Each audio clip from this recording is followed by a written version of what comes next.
사도신경으로 우리들의 신앙을 고백하겠습니다. 전능하사 천지를 만드신 하나님 아버지를 내가 믿사오며 그 외아들 우리 주 예수 그리스도를 믿사오니 이는 성령으로 잉태하사 동정녀 마리아에게 나시고 본디오 빌라도에게 고난을 받으사 십자가에 못 박혀 죽으시고 장사한 지 사흘 만에 죽은 자 가운데서 다시 살아나시며 하늘에 오르사 전능하신 하나님 우편에 앉아 계시다가 저리로서 산자와 죽은 자를 심판하러 오시리라. 성령을 믿사오며 거룩한 공회와 성도가 서로 교통하는 것과 죄를 사하여 주시는 것과 몸이 다시 사는 것과 영원히 사는 것을 믿사옵나이다. 아멘.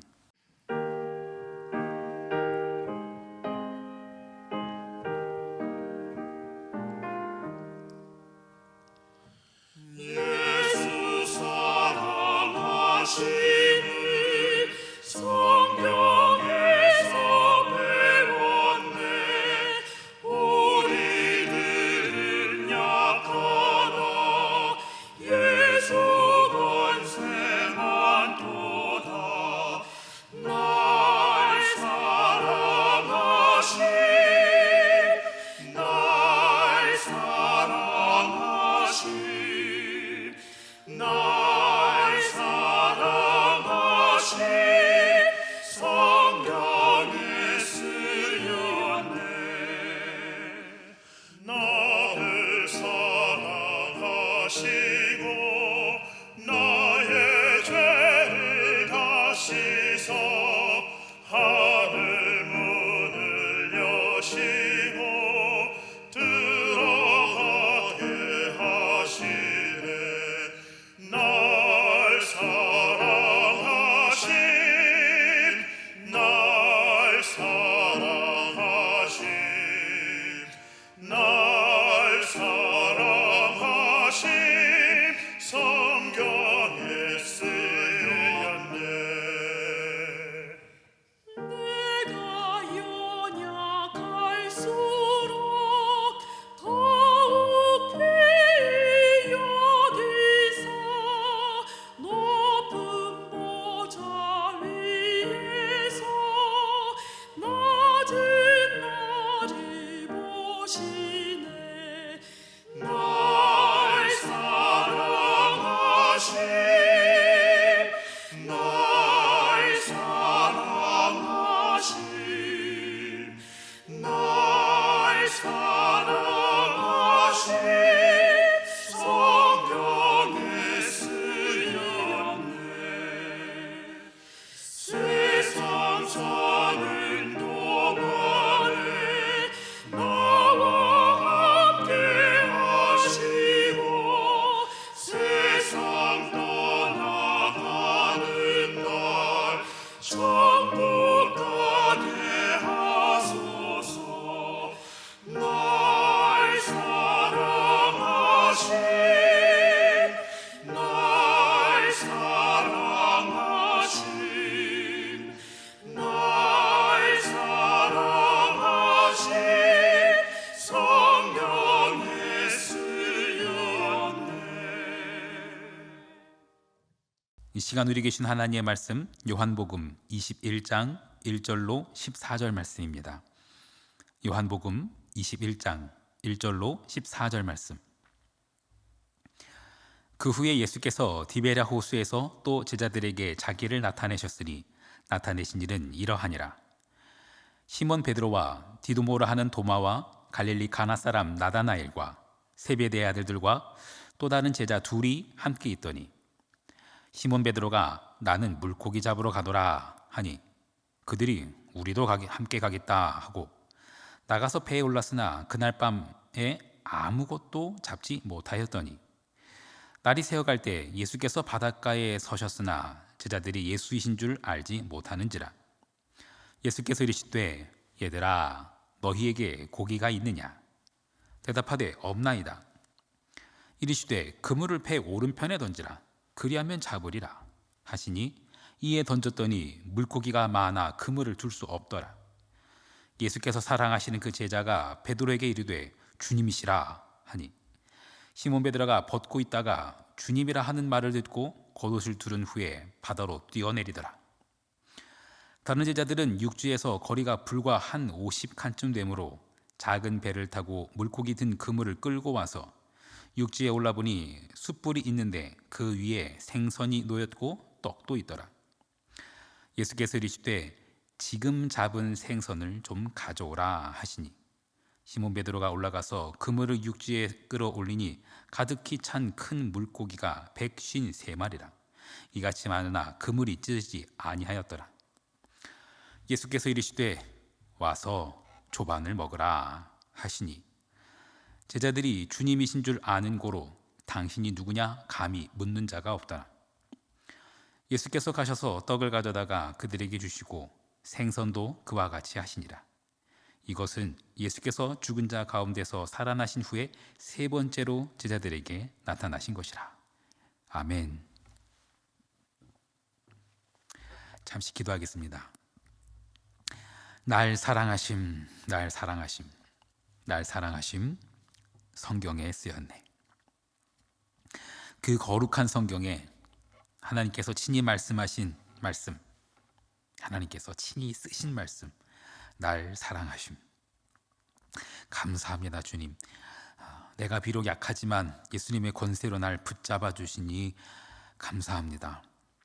나를 사랑하시고 나의 죄를 다 씻어 하늘 문을 여시고 들어가게 하시니 감사합니다.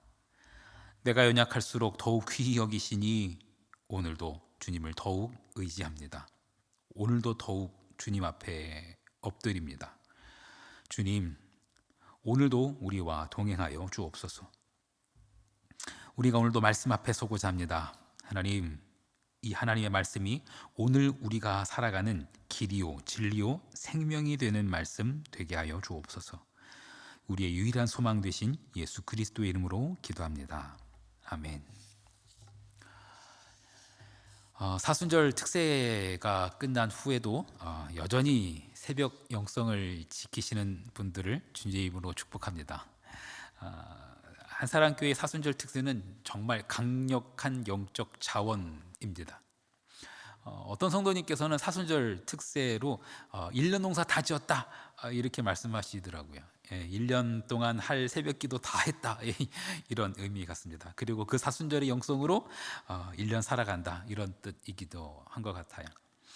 그런데요, 신혼여행으로 40일간 세계일주 했다고 해서 그 다음에 따로 살지는 않습니다.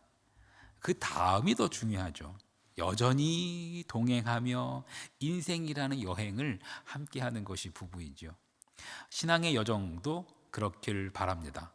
40일간의 특세도 정말 중요하지만 계속해서 이어지는 일상 속에서 늘 기도하며 승리하는 우리 한사랑교회가 되기를 간절히 축원합니다.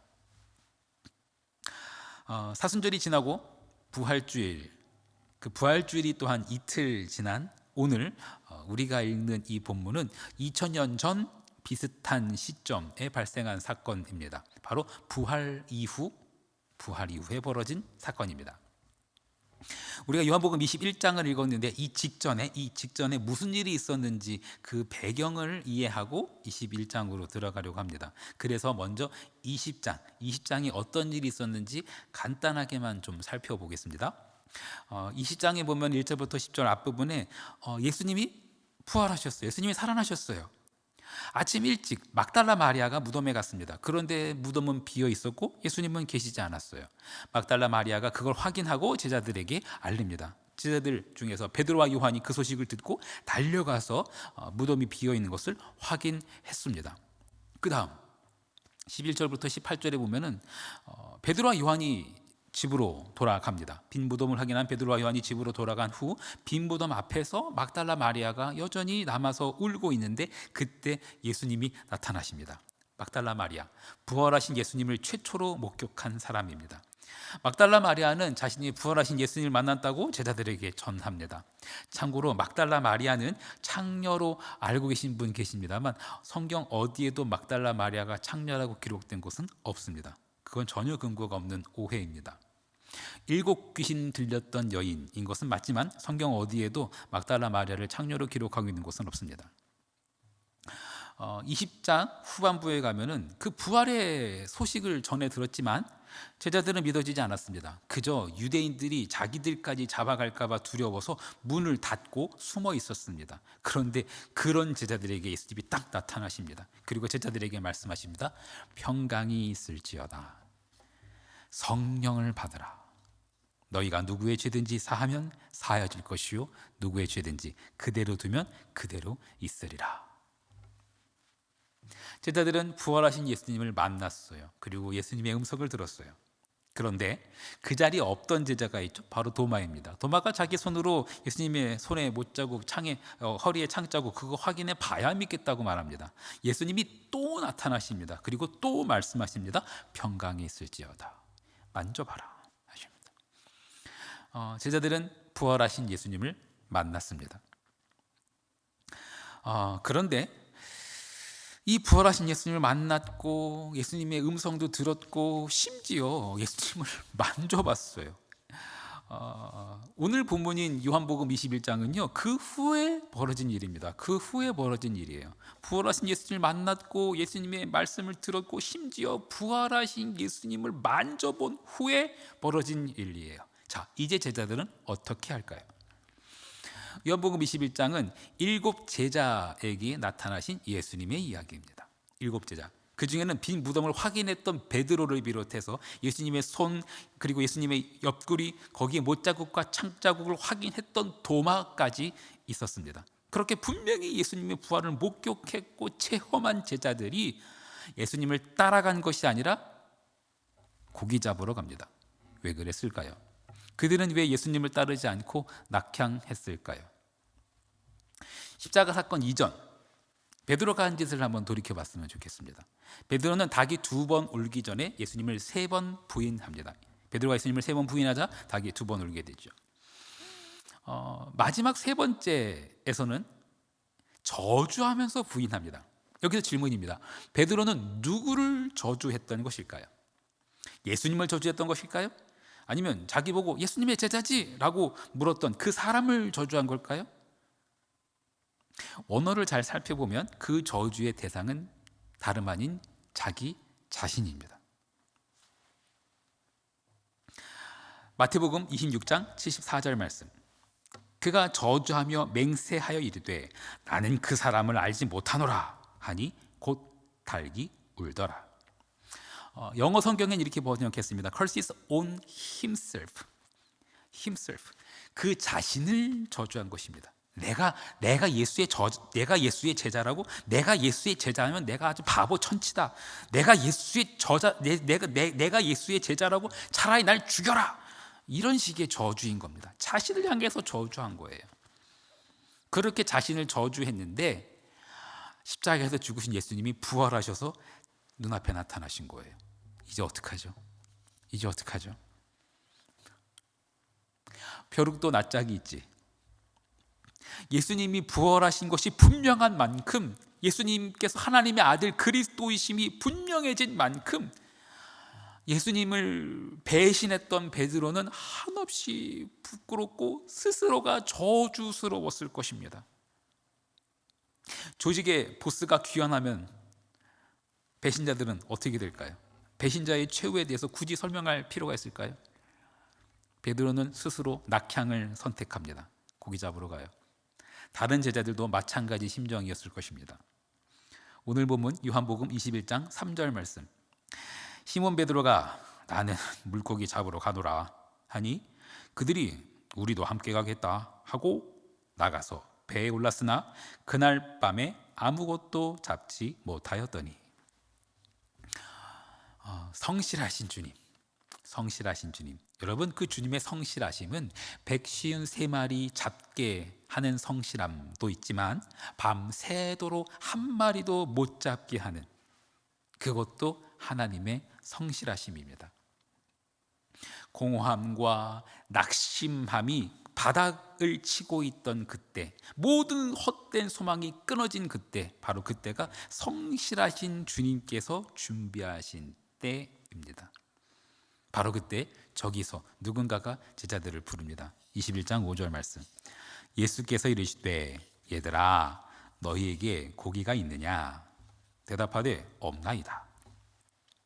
얘들아, 얘들아, 이걸 friends, 친구들 이렇게 번역한 성경도 있긴 합니다만 옳지 않습니다. 얘들아, 여기 해당하는 원어는요 파이디온입니다. 파이디온. 이건요 어린 아이를 가리키는 단어입니다. 친구가 친구를 부르는 단어가 아니라 어른이 아이를 부를 때 쓰는 단어입니다. 어머니가 아들을 부르는 것과 같습니다. 아가, 우리 애기. 어머니께서 밖에서 길을 잃고 헤매는 아들을 부르듯이 그렇게 예수님께서 제자들을 부르고 계신 겁니다. 얘들아, 우리 애기들, 이렇게 부르시는 거예요. 너희에게 고기가 있느냐? 이 후의 이야기들 아주 중요한 의미들을 담고 있지만 오늘은 거기에 대해서는 자세히 설명하지 않겠습니다. 배 오른편에 그물을 던졌고 153마리 고기를 잡습니다. 참고로 예수님을 처음 만났을 때는 깊은 곳에 가서 그물을 던지라고 그랬고, 부활하신 다음에 만났을 때는 오른편에 던지라고 그럽니다. 처음 만나서 그물을 던졌을 때는 그물이 찢어졌지만은 부활하신 다음에 예수님을 만났을 때는 그 그물이 찢어지지 않습니다. 요한이 예수님을 먼저 알아봅니다. 주님이시라. 그러니까 베드로가 그제서야 알아차리고서 급히 겉옷을 입고 뛰어내립니다. 그 다음 이야기에 우리가 한번 주목해 봤으면 합니다. 예수님께서 아침밥을 차리십니다. 요한복음 21장 9절과 10절 말씀. 육지에 올라보니 숯불이 있는데 그 위에 생선이 놓였고 떡도 있더라. 예수께서 이르시되 지금 잡은 생선을 좀 가져오라 하시니, 아주 삐뚤어질 대로 삐뚤어져서 집을 나가버린 아들을 한번 생각해 봤으면 합니다. 부모를 원망하고 자기 자신을 막 저주하면서 인생을 포기한 아들을 생각해 보세요. 집 나가서 어디서 뭘 하고 있는지 몰라서 어머니의 마음은 아주 그냥 미칠 지경입니다. 어머니가 그 아들을 찾다가 결국은 찾아냈어요. 그 아들을 다시 만났어요. 이 녀석은 아주 얼굴이 말이 아니에요. 아주 기가 막힙니다. 어머니가 그 아들을 보고 제일 먼저 뭐라고 했을까요? 아들을 막 탓하거나 혼내거나 나무랄까요? 얼마나 탕진했냐? 그거 계산할까요? 어머니라면 그렇게 만난 아들을 보고 제일 먼저 이렇게 말할 겁니다. 너 밥은 먹었냐?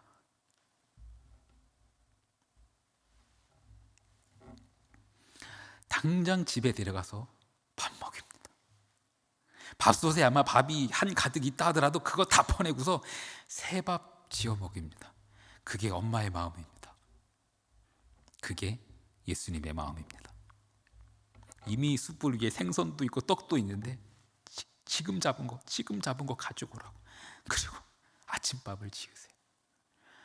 예수님께서 제자들을 위해 아침밥을 지으십니다. 새로 지은 그 아침밥 차리시고는 예수님께서 이렇게 말씀하십니다. 요한복음 21장 12절 말씀. 예수께서 이르시되 와서 조반을 먹으라 하시니 제자들이 주님이신 줄 아는 고로 당신이 누구냐 감히 묻는 자가 없더라. 아무 말이 없어요. 아무 말이 없어요. 제자들은 고개도 제대로 들지 못했을 거예요. 아마 눈물 뚝뚝 흘리면서 그냥 꾹꾹 먹었을지도 모르겠습니다. 여전히 삐뚤어진 마음이라면 그 밥이 목구멍에 넘어가겠습니까? 그 밥을 먹었다는 것 자체가 회개이며 용서이며 회복입니다.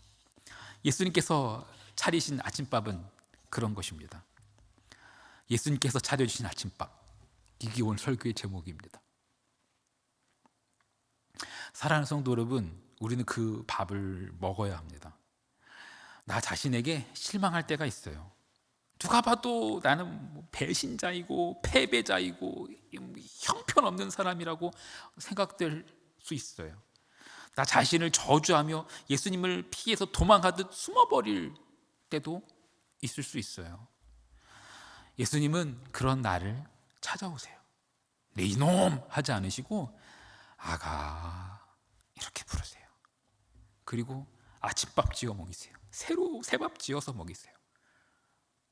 우리는 그 밥을 먹어야 돼요. 염치가 없어도 고개를 들 수 없어도 너무 부끄러워서 입이 열리지도 않는데도 그 고개를 들어서 그 입을 열어서 그걸 먹어야 돼요.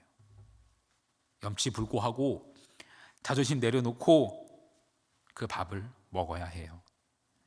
그 밥을 먹는 것이 용서이고 사랑이고 회복이기 때문입니다. 오늘 예수님께서는 우리를 부르십니다. 아가, 아가 부르십니다. 그리고 우리에게 밥을 차려주십니다. 예수님께서 차려주신 그 밥을 먹고 용서와 사랑을 먹고 그 후에 내 양을 먹이라 라는 그 음성에 순종하여 헌신하는 우리가 되기를 간절히 축원합니다. 주기도문 하시겠습니다. 하늘에 계신 우리 아버지여, 이름이 거룩히 여김을 받으시오며 나라가 임하시오며 뜻이 하늘에서 이루어진 것 같이 땅에서도 이루어지이다. 오늘 우리에게 일용할 양식을 주시옵고 우리가 우리에게 죄 지은 자를 사하여 준 것 같이 우리 죄를 사하여 주시옵고 우리를 시험에 들게 하지 마시옵고 다만 악에서 구하시옵소서. 나라와 권세와 영광이 아버지께 영원히 싸움나이다. 아멘.